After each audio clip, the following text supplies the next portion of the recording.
Mahasen TV YouTube channel එකත් සමග එකතු වන සියලු දෙනාටම තෙරුවන් සරණයි. ඉතින් අද මම මේ මගේ YouTube channel එකේ මැදිරියට ඉතා සුවිශේෂී පුද්ගලයෙකු සම්බන්ධ කරගත්තා. ඔහු ඉතාමත්ම පිවිතුරු ලස්සන හදවතක් තියෙන කලාකරුවෙක්. ඔහු කැමරා ශිල්පියෙක්, එසේම සමාජ මාධ්‍ය ක්‍රියාකාරිකයෙක්. ඒ නමින් භාෂිත වික්‍රමපාල මහත්මයා. ඉතින් ආයුබෝවන් භාෂිත වික්‍රමපාල.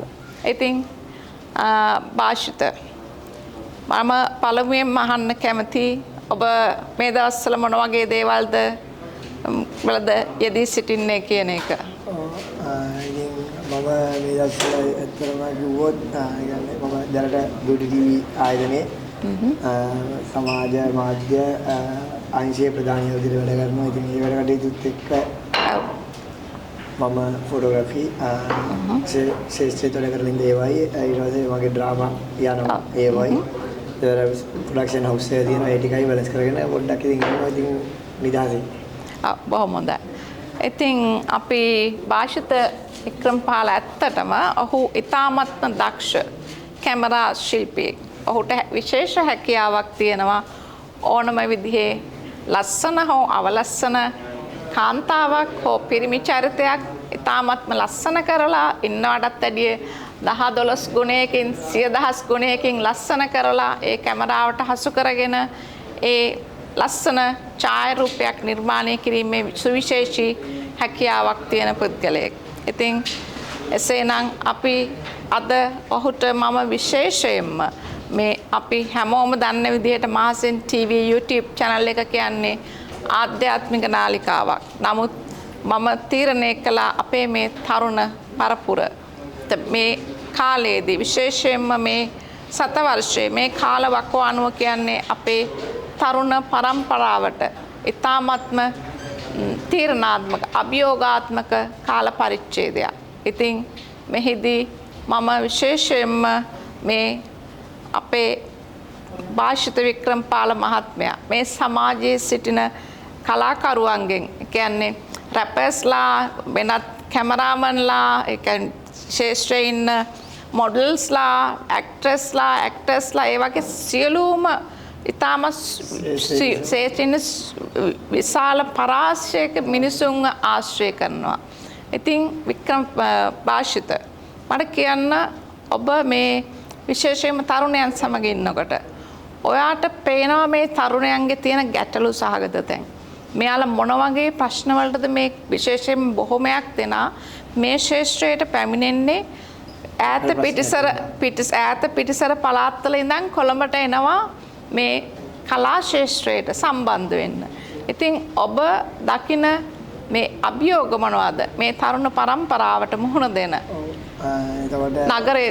නගරයේ තුලදී මුහුණ දෙන ගැටලු සහගත තැන් මොනවාද? එතකොට දැන් ඔබතුමියත් ආවයි මගේ බර්ත්ඩේ එක තිබුණා. එතකොට එතෙන්දී ඔබතුමියට දැක්කා ඇවිල්ලා රැපර්ස්ලා චේතන් වර මදුව වගේ ඒ කට්ටිය ගොඩක් ලංකාවේ ප්‍රසිද්ධ කට්ටිය ඇවිල්ලා මගේ බර්ත්ඩේ එකේ පර්ෆෝම් කරලා ගියා. ඉතින් මේවා ගොඩක් කට්ටිය දුර පළාත් වලින් කොළඹ වෙන්නේ රස්සාවක් හොයාගෙන අන්තිමට ගොඩක් කට්ටිය අනාථ වෙනවා. ඒ වුණාට සමහරව ඉන්නවා තමන්ගේ හැකියාවත් එක්කලා තනක් හදා ගන්න කට්ටිය. ඉතින් විශේෂයෙන්ම ගොඩක් වෙලාවට කොළඹට ආවට පස්සේ සිද්ධ වෙන දේවල් එක්ක ගොඩක් කට්ටිය තනි වෙනවා. ඒ තනි වුණාට පස්සේ ගොඩක් කට්ටිය සීල වෙනසා ගන්න යනවා. එතකොට මම ඒකත් එක්කම මේකත් කියන්න. එතකොට ඒ සීල වෙනසා ගන්න වෙන අවස්ථාවේදී ඒ කට්ටියට අවශ්‍ය වෙන්නේ සීල වෙනසා ගන්න කලින් අර අපි කියන ස්ටෙප් බයි ස්ටෙප් තියෙනවා කියලා ඕන දෙයකට. එතකොට පළවෙනි අවස්ථාවේදී අවශ්‍ය වෙන්නේ යාට තමන්ගේ ගැටලු කතා කරන්න පුළුවන්.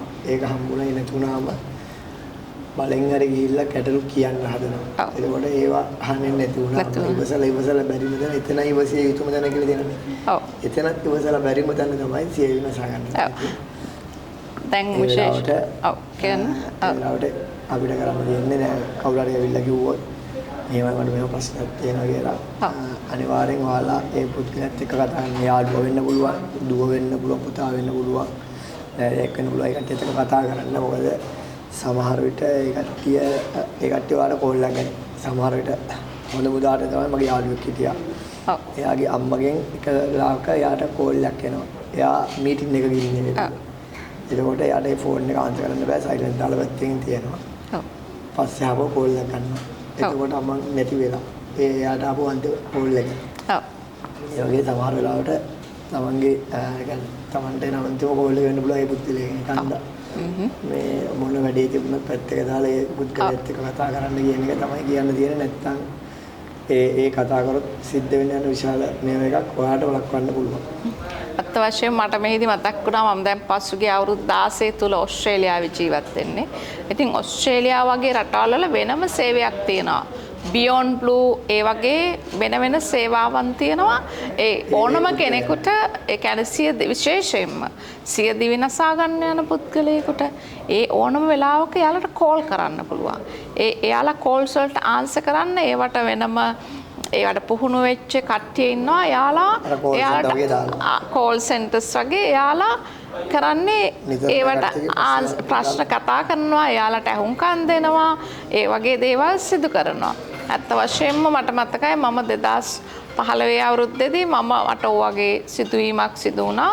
ඒ කියන්නේ මම සිය දිවි නසා ගන්න ගියපු අවස්ථාවක මම ගොඩාක් 10-12 වතාවක් එයාලට නැවත කෝල් කරලා මගේ ප්‍රශ්න කියන්න ගියා. ඉතින් එහිදී එයාලා ඉතාමත්ම ඉවසීමෙන් යුක්තව ඒ අපේ කාරණාව පිළිබඳව අහුම්කම් දීමේ ඉතින් ලංකාවේ මම හිතන්නේ තවම ඒ වගේ තත්ත්වයක් ඒ වගේ සේවාවක් පටන් අරන් නැහැ ඇත්තටම. එහෙම නේද? එහෙම දෙයක් තියනවද ලංකාවේ? දන්න තරමින් එහෙම සේවයක් නැහැ. මං කියවනේ ඉවසලා මෙතන ඉවසලා ඔව් ඔව්. ඒ ඉවසලා ඒ වෙලාවේදී අන්තිම මොහොතේදී එයාට කතා කරන්න උනනම් අනිවාර්යෙන් ඒ දේ ගැන කතා කරන්න. ඔව්. එයාගේ වයිබ් එකේම කෙනෙක් තමයි ඕනේ. ඒකෝට එයා ඒ වෙලාවට කතා කරන්නේ එයාගේ වයිබ් එකේ කෙනෙක්ට තමයි. හැබැයි එයාලට තේරෙන්නේ නැහැ. එයාලට තේරෙන්නේ මෙයා මට වදියක් වෙනවා කියන එක. ඔව් ඒක හරි. ඒකට එහෙම හිතන්නේ නැතුව කතා කරන්න ඕනේ. මොකද නැත්තම් ඒකෙන් මට හිතෙන්නේ ඔබේ මිතුරා සැබෑ මිත්‍රයෙක් නම් ඔහු දුකේදී වගේම සැපේදී ඔබ සමග සිටිය යුතුයි නේ. ඉතින් ඒ එන්නේ අවස්ථාවකදී තමයි ඔබට හරියටම හඳුනා ගන්න පුළුවන් වෙන්නේ කවුද මගේ සැබෑ මිතුරන් කියන එක. නේද? ඒකට දැන් මම ගත්තම ලංකාවේ මම ෆොටෝග්‍රැෆි කරනකොට ෆොටෝ ෂූට් අයිඩියාස් ඉන් ශ්‍රී ලංකා කියලා ගෲප් එකක් තියෙනවා මගේ. ඒකට අපි ලොකු WhatsApp group එකකුත් තියෙනවා. ඒකත් මම තමයි ක්‍රියේට් කරේ. ඊට පස්සේ මම මෙතනින් දැන් තාවකාලිකව ඒ group එකෙන් admin ගෙන් අයින් වෙලා ඉන්නේ. මොකද මට තියෙන අනිත් වැඩවලුත් එක්ක ඒක handle කරන්න බැරි නිසා. ඉතින් අපිට අවශ්‍ය වෙන්නේ ඒ දේවල් වලදී ඒ දේවල් වල අදාළව කතා කරන්න කට්ටිය එක්කලා. ඔව් හරි. ඒක හරි. මට තවත් විශේෂී දෙයක් මතක් වුණා මෙහිදී. අර ඔබ කිව්වනේ ඒකට අපිට විශේෂ පුද්ගලයෙක් මම මෙහිදී සඳහන් කළ යුතුයි. මම දන්න මගේ එහි ඉන්න ස්ටෙප් ඩෝටර්. ඉතින් එයා ඇත්තටම ඉතාමත් දක්ෂ වෙලා හිටියා ඉගෙනීමට. නමුත් මෙයා යුනිවර්සිටි එකේදී ඩ්‍රග්ස් වලට ඇඩික්ට් වෙලා ඊට පස්සේ මෙයාත් එක්ක හිටපු හැමෝ යාළුවෙක්ම ඒ කියන්නේ ඉගෙන ගන්න කාලේ හිටපු හැම යාළුවෙක්ම මෙයා අතහැරලා ගියා. ඒ යාළුවම්ම තමයි යාව එඩිට් කරවන්නේ. අන්න ඒකයි. හරිද?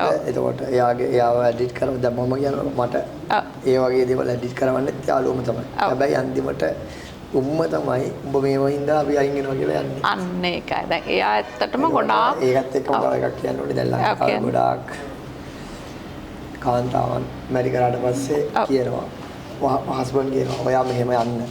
මොඩලින් කරන්න ඇක්ටිං කරන්න කියලා. හැබැයි ගොඩක් වෙලාවට එයාලා දන්නේ නැහැ. එයාලගේ පෞල් ජීවිතේ විනාශ වෙන්නත් ඒකම තමයි බලපන්නේ. ඒකම හේතු වෙන්නේ. සමහර විට හස්බන්ඩ් තමන්ගේ වයිෆ් එපා වෙන්න පුළුවන්. හැබැයි එයාගේ වැරද්දක් නැති හින්දා වැරද්දක් හොයන්න ඕනවට අර වැට යන්න කියනවා. ගියාට පස්සේ ෆීල්ඩ් එක මෙහෙමයි ඒකාන්ත ඔයා මට එපා කියලා එතනින් තමයි පටන් ගන්න. ඒකාන්ත ගොඩක් වෙලාවට තමන්ගේ ආසාවට එන එක වෙනම කතාවක්. අනුන් කියන මේවට එන්නේ බා මොකද ඒ කට්ටිය ඔයාව හලන්න මේව කරන්නේ ඒකම තමයි. මම හිතන්නේ මෙතනින් මට දෙන්න තියෙන අවවාදේ මම දුටුව දේ තමයි ඔයා මැරි කරන්න කලින් ඒ කියන්නේ ඇක්ටිං ජීවිතය කියන්නේ අර ෆැමිලි ලයිෆ් එකත් එක්ක විශේෂයෙන්ම දරුවන් ඉන්නකොට කරන්න හරි අමාරු දෙයක්. එතකොට දරුවන්ට තමන්ගේ අම්මව මිස් වෙනවා. එහෙම දෙයක් සිද්ධ වෙනවනේ නේ. එතකොට ස්වාමි පුරුෂයාට මෙයා උදේ ගිහිල්ලා රැ එනකොට සැකසහිත තැන් ඇති වෙනවා. ඒක ඇත්තටම කොච්චර කිව්වත් ෆැමිලි ලයිෆ් එකට බාධාවක්. දැන් හොඳම දේ තමයි තමන් මැරි කරන්න කලින් හොඳට ඇක්ටින් ඒ වගේ ශේෂ්ත්‍රයක ඉදිරියට ගිහිල්ලා තමන්ගේ වයිබ් එක හදාගන්න. එතකොට එයා මැරි කරන්නේ ඒ වයිබ් එකේම කෙනෙක්. එන්න කෙනෙක්. ඉතින් එහෙමනම් තව මොනවාද අපි මේ ගැන දැන් මම ඕන දෙයක් අහන්න පුළුවන් අවසාන වශයෙන් ඕනම මාතෘකාවක් පිළිබඳව මට ඕන දෙයක්. අපි මෙහෙම දෙයක් සාකච්ඡා කරන්න මතක් වුණා. මම දන්නා විශේෂයෙන්ම මధుර භාෂිත කිව්වහම මට ඔහු සමග ඉතා ඕනෑම ප්‍රශ්නයක් ඕනෑම පුළුල් ශ්‍රේෂ්ඨයක් පිළිබඳව ඔහු සමග සාකච්ඡා කරන්න පුළුවන් පුද්ගලයෙක්. ඉතින් එම නිසා මම භාෂිතගෙන් අහන්න කැමතියි මේ ප්‍රශ්නේ. මේක ධර්මයේ සම්බන්ධව බුදුදහම සම්බන්ධ ප්‍රශ්නයක්. දැන් භාෂිත කියන්න මට ඔවත් ගොඩාක් ධර්ම දේශනා මම දන්නවා මේ වීඩියෝ කරලා තියෙනවා. ඉතින් මට මම මේ අහන්නේ මේ හාමුදුරුවෝ ගොඩාක් ධර්මයේ දේශනා කරනවා. ගොඩාක් මේ හාමුදුරුවෝ දේශනා කරන්නේ එක්ක බණ කතා, ජාතක කතා, ඒ ආදී දේවල්. ඉතින් නමුත් මේ භික්ෂුන් වහන්සේලාගෙන් මේ අපේ බුදුරජාණන් වහන්සේ දේශනා කළා වූ සැබෑ ධර්මය අපිට අහන්න ලැබෙන්නේ නැහැ.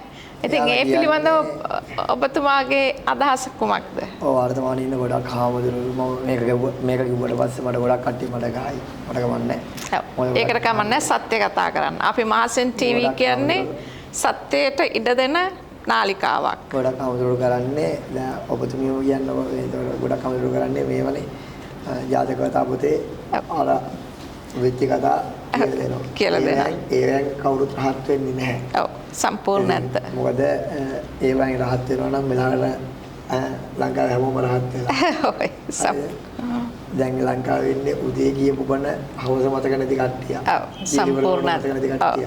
ඔව් ඒක හන්දා ඉතින් ඒක ගැන කියනකොට මේ ඔව් නෑ මම ඇහුවේ දැන් මේ දැන් භාෂිත කියනනම් දැන් මේ හාමුදුරුවෝ හැම වෙලේම ජාතක කතා කියනවා. දැන් සැබෑ බුදුහාමුදුරුවෝ දේශනා කරපු ධර්මයේ කවුද දේශනා කරන්නේ? දන්නේ නැහැ. ඒකට ඒ කාලේ මොනවද උනේ කියලා බයි. ඒ කාලේ බුදුහාමුදුරුවෝගෙන් පස්සේ ඇතුළ පුංචි කාලයක් තුල ඒ හිටපු හාමුදුරුවෝ කියපු ඒවාට රහත් වුණා. බුදුහාමුදුරුවෝ කියපු ඒවාට ඒක හරි. ඔව්. දැන් මේක මාර්ගඵල ලබා ගත්තා. අද වෙනකොට අද හාමුදුරුවෝ ඒ කියන්නේ උදාහරණයක් වශයෙන් මිහිඳු හාමුදුරුවෝ දේශනා කරපු ධර්මයේ වලට මිනිස්සු රහත් බවට පත් වෙනවා. ඔව් ඒක හරි. අද වෙනකොට තියෙන බණ දේශනා අහලා ආවුරුන්ගේ බණ දේශනා අහලා කවුරුත් රහත් වෙන්නේ නැහැ. අනිත් එක තමයි අද ගොඩක් කියන්නේ අද වෙනකොට ඒක තමයි ධර්ම දේශනාව අහනවා නම් පොතක් අරන් එන්න පෑනක් අරන් එන්න මේක ලියා ගන්න. හරිද? ඒකට පොත්වල ලියන ධර්මයකට පාඩම් කරලා මොකද හාමුදුරුවෝ නෙවෙයිනේ. ඔව්. හාමුදුරුවෝ නෙවෙයි. ජනතාවට පොත්වල ලියාගෙන මේවල්ලා නෑ. දැන් සමහරු භාවනාවට ගියත් පොතකුයි පෑනකුයි අරන් යනවානේ. අභිධර්ම ක්ලාස් එකට යනවා පොත් පෑන් අරගෙන.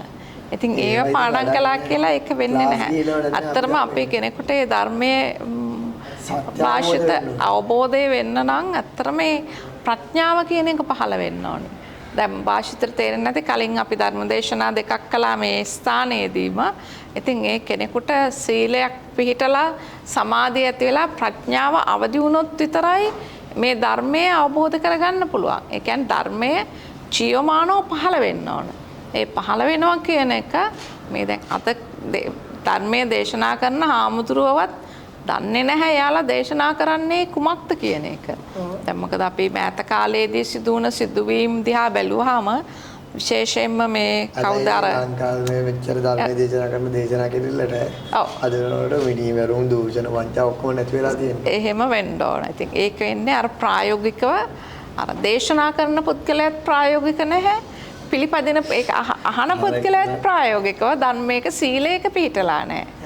අන්න ඒකයි. ඉතින් මේක මම අවසාන වශයෙන් කියන්න ඕන මේ සමාජයක් මම මේක කියලාම ඉවර කරන්නම්. සමාජයක් යහපත් වෙන්න නම් පංචශීලය කියන එක පිළිපැද්දාට මදි.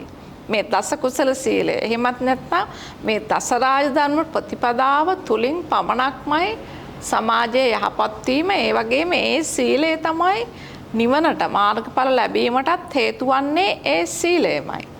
ඉතින් ඒ සීලය තුලින් ප්‍රඥාව අවදි කරගත්තාම ඕනෑම කෙනෙකුට දැන් මధుරට උනත් ඕනෑම කෙනෙකුට මේ ධර්මයේ ඊ타ත්ම සරලව බුදුහාමුදුරන්ගේ කාලෙත් එහෙමනේ ඊ타ත්ම සරලව ධර්මය අවබෝධ කරගෙන මාර්ගඵල ලැබුවා. බුදුහාමුදුරුවෝ මාර්ගඵල ලබන්න කියලා බුදුහාමුදුරුවෝ වෙනම ධර්ම දේශනා කරේ නැහැ. සරල ධර්ම සාකච්ඡා දේශනා කළේ ඒක නිසා. ඉතින් එසේනම් අපි අදට භාෂිතට තව මොන හරි දෙයක් අපේ රටේ තරුණ ජන පරම්පරාවට දෙන්න අවවාදයක් තියනවාද විශේෂයෙන් මේ කොළඹට ඒලවල් කරේ පොලිටිකල් පැත්තෙන් සිංහල පොලිටිකල් IT කරේ. එතකොට මට ඒ පැත්තෙන් දෙන්න තියෙන උපදෙස් තමයි ඉතින් දැන් වර්තමානයේ ගොඩක් දේශපාලකයෝ ඉන්නවානේ. දේශපාලකයෝ කැමති නැහැ ඔයාලා ඇත්ත දැනගෙන ජීවත් වෙනවා. මොකද එතකොට දේශපාලකයන්ගේ ගොඩක් ප්‍රශ්න අහනවා වැඩි. ඒක හන්දා දේශපාලකයා කැමති මිනිස්සු මොට්ට වෙන තරමට. ඉතින් ඔයාලා මොට්ට වෙන්න මට අවසාන දෙයෙන් දෙන්න දෙන උපදේශය ඔයාලා මොට්ට වෙන්න බා බුද්ධිමත් වෙන්න. අනුන් කියන ඒවට අහල් නැතුව මොකද ඔයාලා බුද්ධිමත් වෙන්න දේශපාලකයාට වැරදි කරන්න බෑ. නැත්තම් වෙන්නේ ඔයාලත් දන්නේ අර කට්ටිය මොකක් හරි කියලා ඔයාලව රවට්ටලා ඒ කට්ටිය මේ වෙනවා. මොකද ගොඩක් වෙලාවට කියන්නේ මට අරක කරොත් නෑ මම පාර්ලිමේන්තුවට යවුවොත් නැත්නම් මම මේකට යවුවොත් මට මේ ඡන්දෙ දීලා මාව පත් කරොත් මම මේක කරනවා අද වෙනකොට කවදාවත් කවුරුත් කියලා නෑ මම අරක කරපු මේක කරපින්ද මම යවහන් කියලා නෑ අත්වශ්‍ය දුන්නොත් මම මේක කරනවා ඒ දුන්නොත් හමු කරන්නේ කලින් කරපුවා තමයි අත්වශ්‍යයෙන්ම දැන් රටක සංවර්ධනයේ යටිතල පහසුකම් හැදීම ඒවා කිරීම රජයෙන් කළ යුතු දේවල්. ඒකට අපිට අන්න ඒක නෑ. ඒක දේශපාලඥයෙක් පත් කරන්න ඕනේ නෑ. ඒවා අනිවාර්යෙන් රජයෙන් කළ යුතු දේවල්. දේශපාලඥය එයාගේ සල්ලි වලින් කරනවා නෙවෙයි. ඒක කරන්නේ ආණ්ඩුවේ සල්ලි. අපේ සල්ලි වලින්. අන්න ඒක. ජනාධිපතිට උනත් තනියම උනත් කරන්න පුළුවන්. කරන්න පුළුවන්. එහෙමනම් භාෂිත අපි අදට අපේ සාකච්ඡාවෙන් අවසන් කරනවා. එසේනම් බොහොම ස්තුතියි අපේ මැදිරියට අද පැමිණියාට මේ මහසෙන් TV YouTube channel එක වෙනුවෙන් මම මගේ ස්තුතිය පළ කරනවා. තෙරුවන් සරණයි.